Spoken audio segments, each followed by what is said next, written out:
Seja muito bem-vindo, seja muito bem-vinda. Para quem não me conhece, está chegando. Eu sou a Karen, neuropsicopedagoga, e eu ensino você a começar os seus atendimentos, mesmo sem cliente, sem instrumento, sem consultório, e viver de neuropsicopedagogia. Então, nesse perfil você vai sempre ver conteúdos que vão te levar um passo mais perto do sonho de transformar vidas por meio da neuroaprendizagem.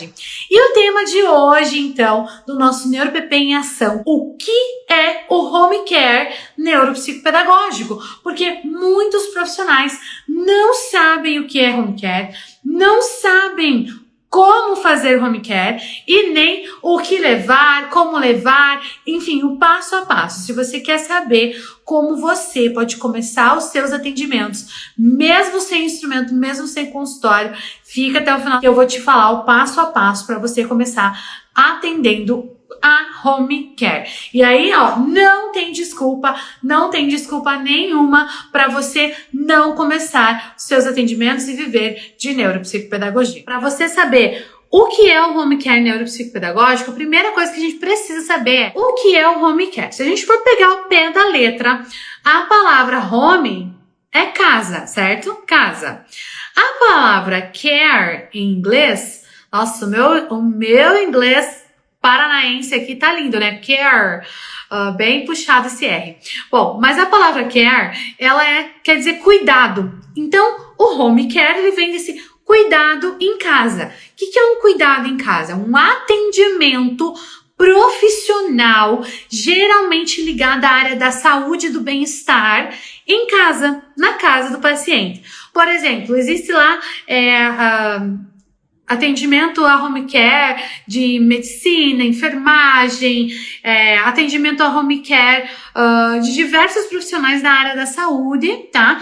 Então, a neuropsicopedagogia, por ter essa interdisciplinaridade, né, com a área da saúde, a gente pode realizar esse atendimento em casa. Então, o home care nada mais é do que você, profissional, ir até a casa do seu paciente e realizar este atendimento, tá? O que não é o home care? Não é você chegar lá qualquer hora, qualquer lugar, qualquer momento e querer apresentar uma atividade, querer cuidar desse paciente. Não é você fazer reforço escolar, não é você ajudar ele, dar um jeitinho ali, ajudar ele a estudar para uma prova. Isso não é home care neuropsicopedagógico, tá? O home care neuropsicopedagógico, ele segue todos os protocolos do atendimento da neuropsicopedagogia, isto é, você precisa desenvolver um plano de atendimento, seja ele de avaliação, seja ele de intervenção, e os seus planos subsequentes das sessões desse atendimento. Então, o home care, ele não é você ir na casa do seu paciente para conversar com a mãe, para ajudar ele numa prova, para ajudar ele numa tarefa, para tomar uma lição, para cuidar dessa criança, para fazer uma recreação, para brincar, para passar tempo. Não. Ele tem um protocolo do atendimento embasado na neuropsicopedagogia, tá? Então, isso é algo que a gente tem que ter muito, muito, muito claro, que a gente não pode pensar em home care sem estar relacionado com os protocolos da neuropsicopedagogia. E aí eu te digo, pode ser a neuropsicopedagogia clínica institucional, pode ser atendimento de avaliação ou de intervenção. Aí você fala, meu Deus, Karen, como assim vou realizar atendimento institucional home care? Daqui a pouquinho eu te falo como, tá? Daqui a pouquinho eu vou te falar o como. Primeira coisa, então a gente tem que entender o que é o home care. Então eu falei o que não é o home care, mais ou menos já falei o que é, mas vou falar de novo, então, o que é o home care neuropsicopedagógico. É um atendimento VIP, personalizado, seguindo os protocolos da neuropsicopedagogia na casa do meu paciente. Isso é o atendimento a home care. É um atendimento que eu vou até a casa do meu paciente e vou realizar o protocolo da neuropsicopedagogia, tá? Ficou claro isso, gente? Então, quais são aí as vantagens do home care? Eu vim trazer para vocês aqui hoje, primeira live NeuroBP em Ação de 2023 e a Karen maluca aqui falando de home care. Por que eu trouxe esse tema para você? Porque eu quero que você comece os seus atendimentos. Eu quero que você vá, né, dê os primeiros passos. E como que a gente começa? Com aquilo que você tem à sua disposição, tá? É assim que a gente começa. E é por isso que eu gosto muito de falar que eu ensino profissionais a começar na neuropsicopedagogia mesmo sem eles terem consultório. Por quê? Porque existe possibilidade de realizar atendimento neuropsicopedagógico fora de um consultório. No caso, o home care. O home care é uma das possibilidades, mas é a que eu acho mais interessante para quem está começando. Então eu quero falar para você quais são realmente as vantagens do home care, tá? As vantagens do home care. Então, primeira coisa, você não precisa ter um investimento alto para começar os seus atendimentos. Por quê? Você não vai gastar com aluguel de espaço, de clínica, de consultório. Você não vai gastar com água, luz, telefone, internet. Você não vai gastar com mobiliário. Gente, nunca passa pela nossa cabeça, mas como a gente gasta com móveis. Sério, gente. Mesa, cadeira, armário, balcão, mais mesa, mais cadeira, cadeira de espera, armário para guardar coisa de limpeza, eletrodomésticos, gente. Um consultório tem que ter pelo menos um micro-ondas. Se você passar o dia inteiro lá, você precisa esquentar a tua comida. Você tem que ter pelo menos ali um filtro de água para servir uma água potável, uma cafeteira. Então, tudo isso são custos que às vezes, quando a gente está começando, ou a gente não leva em consideração, ou dois, quando a gente leva em consideração, a gente não tem um orçamento para aquilo. Por quê? Porque o nosso principal objetivo, quando a gente inicia os nossos atendimentos, é poder proporcionar o melhor atendimento para o meu paciente. E o melhor atendimento, ele vem com os recursos que eu vou utilizar. E eu sempre falo para vocês, deixa a neuropsicopedagogia se pagar. Mas como é que ela vai se pagar?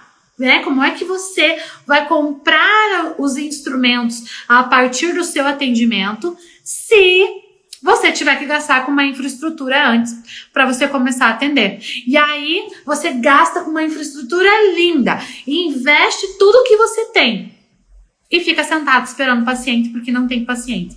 Então, primeira coisa, mais importante, é você conquistar pacientes, você ter os seus primeiros clientes. E uma das opções de você ter os seus primeiros clientes é o atendimento a home care, tá? Então, vantagens aí do home care. Você não vai ter esses custos todos que eu falei. O teu paciente nunca vai faltar, porque você vai até ele, então você não vai ter problema com a falta do teu paciente. Ele sempre vai estar lá na casa dele te esperando. E as vantagens é que tem um comprometimento maior da família, porque você está entrando no espaço familiar, então a família vai realmente valorizar aquele teu trabalho e vai estar envolvida em todos os momentos ali do atendimento, tá? Não participando do atendimento, mas a família vai ter um preparo para esse atendimento, que eu vou falar daqui a pouquinho sobre isso, tá? Então, eu queria falar para vocês que para quem tá começando vale muito a pena. Eu comecei assim, então eu trabalhava 40 horas no estado, eu era da Secretaria Estadual de Educação, concursada, e eu comecei a atender a home care nos meus horários vagos. Então, geralmente eu atendia 1 ou 2 pacientes por dia, que era o que eu tinha, tá? E fazia isso nos meus horários vagos. Então, eu super recomendo, porque aí eu não tinha aquela preocupação de ter espaço, de cuidar do espaço, de gastar com esse espaço, eu simplesmente ia até o meu paciente. Mas assim, não foi só eu, né, que comecei dessa forma. Hoje, né, depois que eu comecei a mentorar profissionais, eu ensinei sobre o home care, eu dei o passo a passo do home care e muitos profissionais começaram a realizar esse atendimento à home care. Um exemplo, né, que eu quero falar para vocês é a Silvia, inclusive, minha aluna da turma 1 lá de 2020. Ela faz home care, o Instagram dela vocês podem pesquisar, Silvia NeuroPP Home Care, tá? Silvia NeuroPP Home Care. Ela faz atendimento a home care, ela começou pelo home care e, gente, ela fez uma coisa que eu nunca imaginei e que eu tô assim, uau! Ela foi fazer home care na Itália. Ela foi convidada para atender, né, fazer um atendimento domiciliar na Itália, gente. Por quê? Por conta dessa referência que ela se tornou em home care aqui no nosso país. E eu tenho muito orgulho, por isso que eu falo muito dela. Vocês vão sempre ouvir falar da Silvia, tá? Então, assim, ela também começou pelo home care e atua até hoje ao home care. Então, você pode, né, levar, até mesmo depois que você já tenha uma cartela de clientes já consolidadas, você pode manter os seus atendimentos a home care. Tá? Você pode. É o primeiro passo, mas você pode manter esses atendimentos para fazer da neuropsicopedagogia a sua fonte de renda. Então, ele é um excelente modelo de atendimento para quem não tem um consultório, para quem não tem um espaço na sua própria casa para montar uma sala de atendimento. E vai ser esse atendimento VIP personalizado, trazendo confiança para as famílias que você vai atender, porque muitas famílias têm medo de deixar os seus filhos numa clínica, no consultório, né, com uma profissional e não sabe o que está acontecendo ali. Ou existem alguns casos de pacientes que têm muita resistência a rotinas, mudanças de rotinas, tem muita resistência e dificuldade de interagir em outros espaços. Então, você trazendo esse atendimento personalizado à home care, você vai atender pacientes principalmente com TEA, principalmente com deficiência intelectual, né, síndrome de Down, no seu próprio espaço. Isso vai trazer segurança para aquele paciente, aquela segurança, aquela sensação de proteção, porque ele está no espaço dele, então ele sabe que ele está protegido. Então, é algo muito bacana, eu gosto muito do home care, tá? E por isso que eu gosto de orientar vocês que têm o desejo de começar, para começarem pelo home care, tá bom? E para quem está conquistando aí seus primeiros clientes, é a melhor forma de dar esse início, esse pontapé inicial aí na sua carreira, tá? Agora sim, a gente não faz home care sem alinhamento com a família, tá? Eu já tive muitos relatos de profissionais que tentaram fazer home care e falavam para mim assim: olha, eu odeio o home care, eu detesto o home care, eu não quero trabalhar com home care. Por quê? Porque é muito barulho da família, é muita bagunça, todo mundo fica passando, não tem respeito. Eu tô aqui na mesa da sala, a avó chega e liga a televisão, né? Ai, a mãe chega falando alto, os irmãos vêm brincando, jogando bola. Então é muita distração, meu paciente não consegue se concentrar, então eu detesto o home care. Aí, gente, com muito carinho, eu quero dizer uma coisa, que esse não é um problema do home care. Esse é um problema da falta de alinhamento, de expectativa do profissional com a família. Então, se você não fizer alinhamento com a família do que é o atendimento a home care, esse tipo de situação vai acontecer, vai ser recorrente e você vai ficar totalmente perdido, porque você não vai saber o que fazer. Porque sim, a gente tá invadindo o espaço da família. Mas se a família não está preparada para aquilo, se não foi feito nenhum alinhamento, se não foi conversado com a família vai continuar com a sua rotina normal. E a rotina é ligar uma televisão, lavar roupa, passar o aspirador no chão, os irmãos brincarem de bola, brincarem de outras coisas, o gato, cachorro, papagaio, periquito. Por quê? Porque porque a rotina da família é daquele jeito. Então, não se pode fazer home care sem fazer alinhamento com a família, tá? O alinhamento com a família é muito importante. Então, primeira coisa que você vai fazer se você quer começar os seus atendimentos a home care, tá?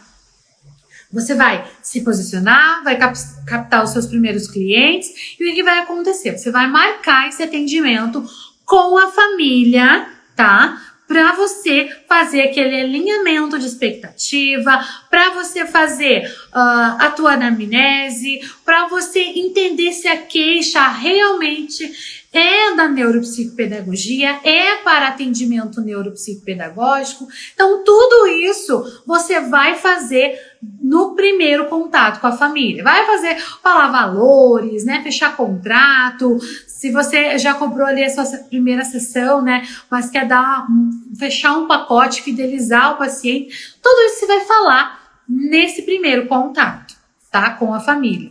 Mas, nesse primeiro contato, se você optar por realizar o atendimento a home care, antes de você ir para essa primeira entrevista com a família, antes de você ir para esse primeiro contato, já ali no WhatsApp, no telefone, no direct, aonde essa família te procurou, você já vai falar que o atendimento é home care e você já vai definir um dia e um horário para esse atendimento. Então, quando você define um dia e um horário, você está separando aquele momento para atendimento neuropsicopedagógico. Então, aonde quer que você esteja junto com o seu paciente, vai ser o seu consultório. Então, eu chamo de consultório qualquer local que você atende. Eu sei que muita gente fala consultório, uma sala como essa minha, né? Que eu tenho aqui na clínica, aqui no instituto, eu tenho meu consultório, né?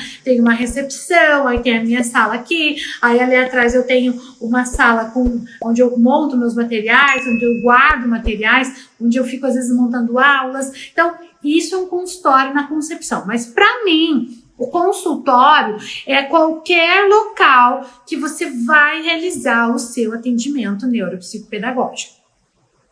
Então, quando você vai fazer home care, a casa do paciente naquele dia, naquela hora, não é a casa do paciente, é o consultório neuropsicopedagógico. E a família tem que entender isso. Eles têm que saber que naquele dia, naquele momento, será outra rotina.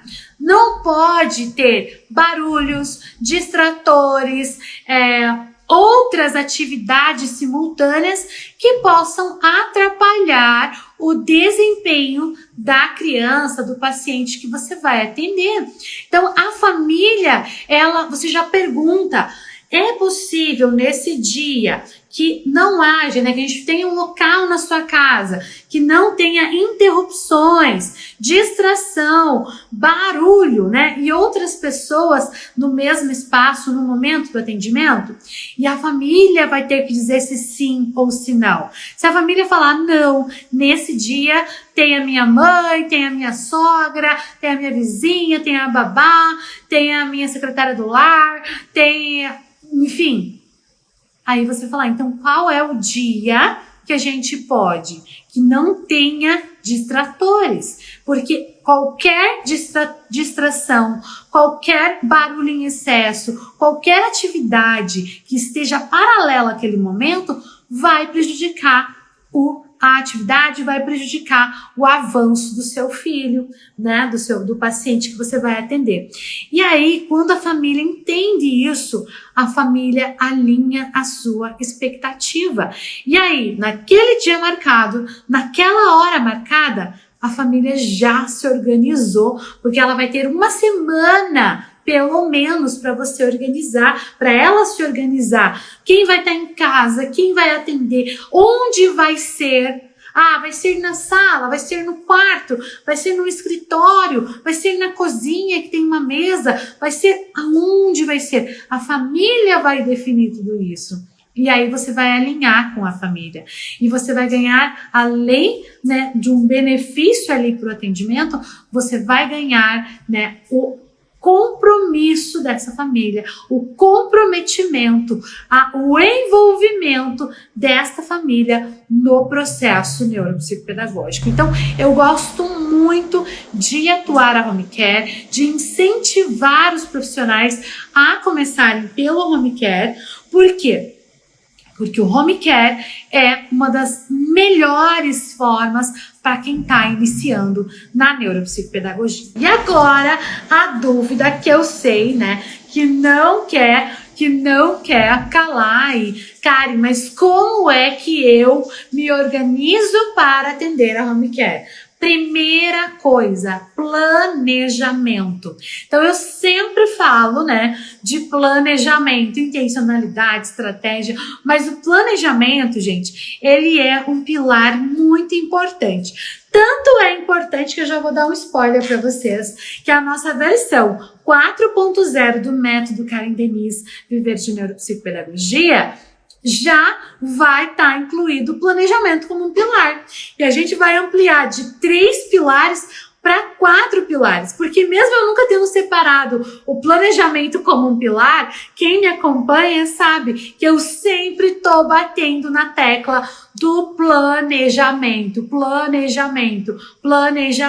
E para atendimento ao home care, o planejamento é fundamental. Então, o que você vai fazer? Eu vou mostrar para vocês aqui como que eu fazia o meu home care. Eu tinha meus documentos e eu colocava em pasta, tá? Pasta assim, ó, essas pastas que são de plástico, sabe? Por quê? Aqui eu tinha controle de presença, declaração que eu precisava deixar, ó, as declarações.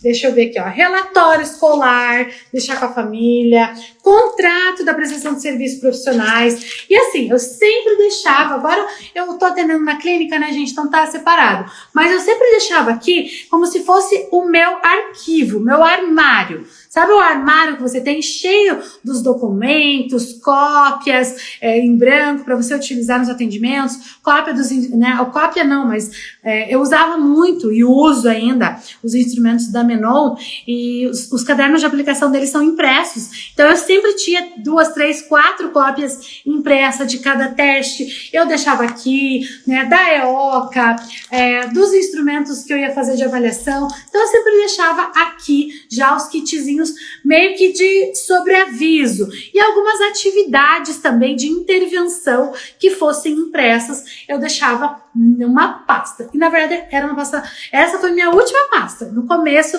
era aquelas pastas pretinhas, sabe? Essa aqui já era minha última pasta, mas eu ainda guardo porque eu utilizo ela aqui no meu consultório, tá?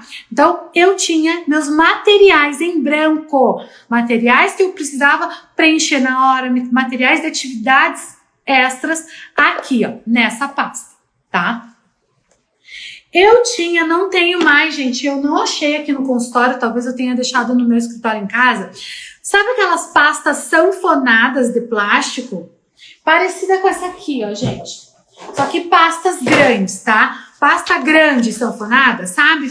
Então, eu sempre tive também uma pasta grande sanfonada, onde eu colocava o dossiê dos meus pacientes. Então, os laudos, os planejamentos, os planos. Então, eu tinha, para cada paciente, eu costumo usar essas pastinhas em L, tá? Para cada paciente. Aqui eu coloco a atividade da semana do meu paciente. E aí eu colocava nessas pastas sanfonadas. Já no domingo eu separava, porque minha semana era muito corrido. Então no domingo eu separava. A pasta sanfonada eu tinha era a pasta grande, gente. Então um coisinha desse aqui, ó, para cada paciente, tá? Ó, um separadorzinho para cada paciente. E daí os pacientes, eu já sabia qual era o dia da semana dele, mas eu colocava essa pasta em ordem alfabética e aí colocava o plano daquela semana dentro dessa pasta sanfonada. Então, além de estar na pasta sanfonada, que eu não tinha aqui para mostrar para vocês, eu ainda coloco nessas pastas em L para cada paciente. Depois que eu vinha, né, para casa, eu guardava tudo num envelope pardo, tá? Eu vou falar isso para vocês. porque é o que eu tinha de recurso no momento. Então, eu tinha um envelope pardo com o nome do paciente, eu ia colocando todos os laudos dele, toda a atividade que ele ia fazendo, eu ia colocando tudo lá para depois construir meu laudo técnico ou as minhas devolutivas de intervenção, tá? Então, eu uso esses materiais para me organizar, tá bom? Que mais que eu fazia para levar no home care? Então, eu sempre tinha um estojo da minha bolsa, na minha bolsa mesmo, com lápis, caneta, borracha, apontador, essas coisinhas. E eu sempre tinha uma prancheta junto comigo também. Eu tinha uma bolsa de lado, assim. Sabe essas bolsas, como fala? De material de algodão, assim, que é aquelas bolsas recicláveis que chama, né? Uma bolsa super natural, assim, ecobag. Então eu tinha uma ecobag que eu levava todas essas coisas na ecobag, gente. É assim que eu fazia. Por isso que eu tô falando pra vocês, como que eu fazia. Claro que hoje em dia tem gente que leva uma linha de rodinha, né? Enfim, coisa chique. Mas eu usava aquelas ecobags mesmo. Qualquer hora eu acho as ecobags pra vocês e mostro. Até ecobag rosa da Natura. Quem já teve? Gente, e eu sempre fui fazer os atendimentos de carro, mas você pode ir de Uber, pode ir de táxi, pode até ir de ônibus, tá? Mas assim, se você for de Uber, de táxi, alguma coisa, coloca no preço isso, porque aí o atendimento se paga pra você. E você tem um pouquinho mais de conforto. Por quê? Porque eu recomendo também que você tenha uma caixa transparente, de preferência com alça, porque te ajuda a separar os instrumentos que você vai utilizar nos atendimentos. Então, geralmente eu já separava os da semana, tá? Colocava aqui dentro e aí eu deixava essa caixa no meu carro. Quando eu lembrava alguma outra coisa durante a semana e tal, eu incluía mais coisas. Eu tenho uma caixa maior também, assim, transparente, e quando eu precisava da caixa maior, eu usava a caixa maior. Gente, uma dica. Um dia me falaram assim, Karen, eu não consigo encontrar caixa transparente. Por que você usa caixa transparente? Caixa transparente, não sei o quê. Qual que é a neura da caixa transparente? Gente, não tem neura nenhuma. Você pode usar qualquer caixa. A verdade é essa. Você pode usar qualquer caixa. Por que eu uso caixa transparente? Tá? Por que eu uso caixa transparente? Porque eu consigo enxergar tudo que tá aqui dentro. Ó, vocês não conseguem daí enxergar o que tem aí, aqui dentro? Então, eu também consigo. Vocês querem que eu abra essas caixas? Me fala aí, qualquer coisa eu abro pra vocês. E eu tenho também essa caixinha, que é onde eu guardo coisinhas assim miudinhas pra não perder, tá? Então eu tenho uns carimbinhos, esse aqui é um contador, ele é um contador de passos, tá, gente?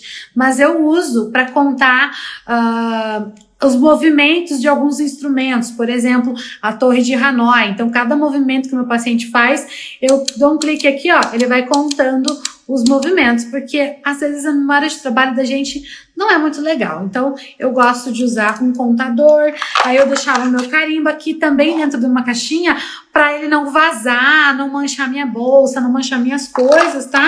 E apontador, porque eu também não gosto de colocar apontador em estojo que vai soltando o grafite, vai sujando. E gente, eu sou uma pessoa, né, meio maluca.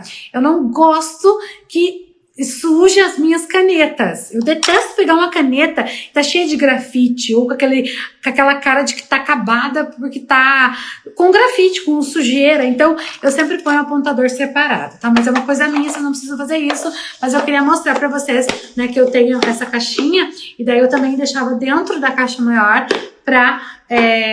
com esses materiais, assim, bem mais interessantes pra eu guardar, tá? Então, essa caixinha é uma caixinha que eu sempre deixo aqui, não mexo nela, né? Tipo, sempre fica a mesma coisa, inclusive meu carimbo fica aqui.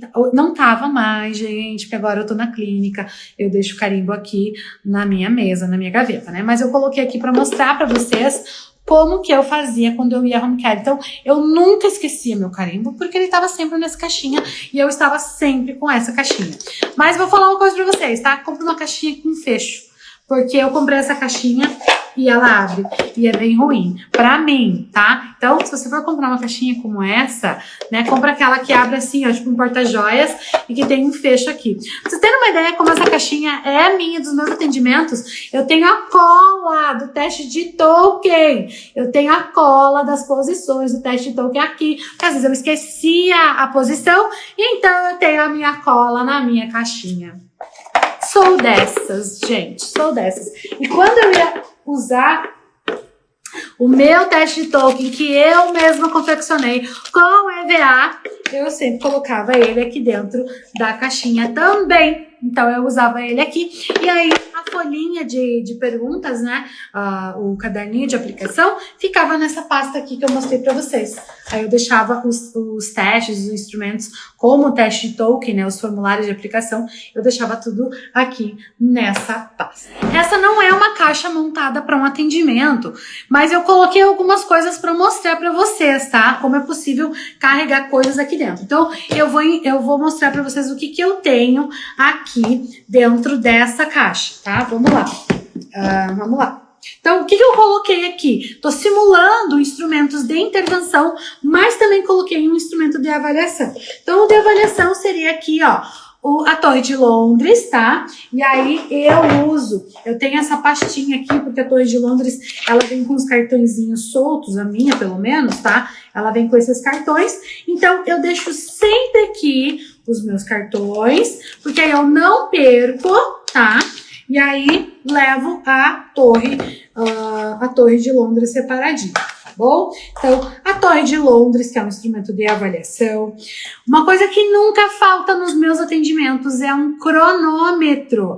Eu tenho esse e eu tenho o Pomodoro mesmo, que é um tomatinho, tá? Mas esse aqui que eu uso nos meus atendimentos infantis, porque eu sempre trabalhei com crianças em idade escolar, tá? Então, eu uso isso aqui por quê? Porque o cronômetro, eu já vou trabalhando a noção de tempo com o meu paciente. Então, vou trabalhando a noção de tempo, eu sempre uso o cronômetro. Todas as atividades, eles vão pôr no cronômetro, ou quando eu não tenho atividades quebradas, eu ponho tudo, né? Tudo no começo, no tempo da sessão, porque os cronômetros geralmente são de 1 hora, ó, 55 minutos e volta aqui, né? Então, eu coloco sempre cronômetro. Mas o que eu coloquei aqui? Pop-it, né, que sempre dá para trabalhar com pop-it, várias habilidades, tá? Massinha. Eu tenho essas aqui, gente, mas eu sou bem real, confessa que eu não sou muito amiga, eu não gosto muito dessas. Eu acho que mistura demais quando a gente dá muita opção de cor. Então eu gosto de ter assim, ó, os potinhos maiores para usar massinha, mas também tenho da outra. Lápis de cor giz de cera é sempre importante você ter na tua caixa, porque sempre pode precisar. Aí eu gosto dessa areia mágica, tá? Eu adoro trabalhar com ela na intervenção, principalmente no desenvolvimento da motricidade, tá? Você constrói massa muscular para crianças que têm dificuldade na escrita, muita dor na mão. Você constrói massa muscular apertando essa massinha. Tá? Essa massinha não é uma massinha, é uma areia, tá? Mas ela é uma areia cinética, então ela tem uma textura, parece uma areia úmida. Então a criança vai trabalhando aqui, ó, fortalece mesma função da massinha de modelar, tá? Eu que gosto de revezar. Então fortalece aqui a musculatura da mão para desenvolver a escrita, tá? Eu gosto de trabalhar com isso aqui para desenvolver a apraxia, tá? A apraxia motora aqui da escrita. Gelequinha também tem a mesma função, tá? Desenvolver aí a parte motora da escrita, bem bacana, tá bom? Então, sempre tenho um kitzinho assim, tá bom? Aqui dentro tem um jogo, ó, um dominó das horas, que é um dominó diferente para trabalhar as horas, para trabalhar o reconhecimento, né, numérico, tanto analógico quanto digital, né, é importante, então eu gosto de trabalhar, eu tenho aqui. Meu cronômetro, sempre tenho meu cronômetro para o momento de avaliação, tá? Na verdade, esse cronômetro aqui, ele tinha que estar aqui, ó. Tá bom? Nesse momento eu carregava ele no estojo, o cronômetro, tá? Também nunca perdia o cronômetro. E eu separei 3 livrinhos caixas e agora eu vou fazer uma propaganda gratuita aqui, literalmente. Eu sempre faço, né? Mas agora eu quero fazer com muito orgulho para as meninas da Neuroelas, tá? Que são minhas alunas do método, e elas estão montando agora livrinhos, caixas, tá? Então, porque eu sempre usei, gente, sempre usei livrinhos caixas, tá? E elas me mandaram isso aqui, eu adorei, tá? Adorei. Então, elas têm aí o Movimente, né? Movimente, o 30 segundos e o Lembrex, tá? Por que livrinhos caixas são bons? Porque eles são compactos. Então, veja, ó, você poderia carregar na bolsa. Eles são compactos e eles são versáteis, dinâmicos. Você pode trabalhar várias atividades, várias habilidades com essas cartas dos livrinhos caixa, tá? Então, basicamente é isso que eu tenho aqui nessa caixa hoje, tá? Eu separei esses materiais para mostrar para vocês que não precisa muita coisa para você atender com neuropsicopedagogia, porque mais importante do que o instrumento é o planejamento, e dentro desse planejamento a intencionalidade e a estratégia que você vai utilizar esse instrumento. Então, coisas simples eu coloquei aqui na caixa para você ver que essas coisas são simples e maravilhosas para a gente ter nos nossos atendimentos, tá? Então, hoje eu quis trazer o universo do home care para você que está começando. Não tem das suas objeções maiores de você começar é porque você não tem um consultório e não sabe como atender fora de um consultório. Então eu queria trazer para vocês esse universo do home care, essa possibilidade do home care, e quero saber aí quem já se encantou e quer começar a atender a home care, tá? A home care. Vocês coloquem para mim depois nos comentários. Quero conhecer, você quero saber. E, gente, é isso, né? A gente tem aí tantas possibilidades dentro da neuropsicopedagogia. O home care é uma delas para você começar sem o seu consultório. Esses livrinhos aqui vocês encontram no @neuroelas, porque esses livrinhos são artesanais, foram feitos pelas minhas alunas, então é somente com elas que vocês encontram, tá? Não sei, até onde eu sei não tem em outros lugares, não tem em livraria, só com elas no @neuroelas. Aí lá vai ter o nome das caixinhas, para que serve cada uma, tá? E eu queria fazer essa divulgação, porque material bom a gente tem que divulgar, tá bom? A gente tem que comentar, tem que divulgar, e as meninas, gente, são materiais feitos por neuropsicopedagogas para você atuar na neuropsicopedagogia, na estimulação e reabilitação de funções cognitivas, que é o nosso objetivo. Então, gente, estou muito feliz com esse conteúdo, espero que vocês tenham gostado, espero que tenha, né, dado aí um ânimo para vocês, que tenha sido bom esse conteúdo, que tenha aberto novas possibilidades aí para você começar os seus atendimentos. Um beijo, até mais, pessoal. Tchau, tchau.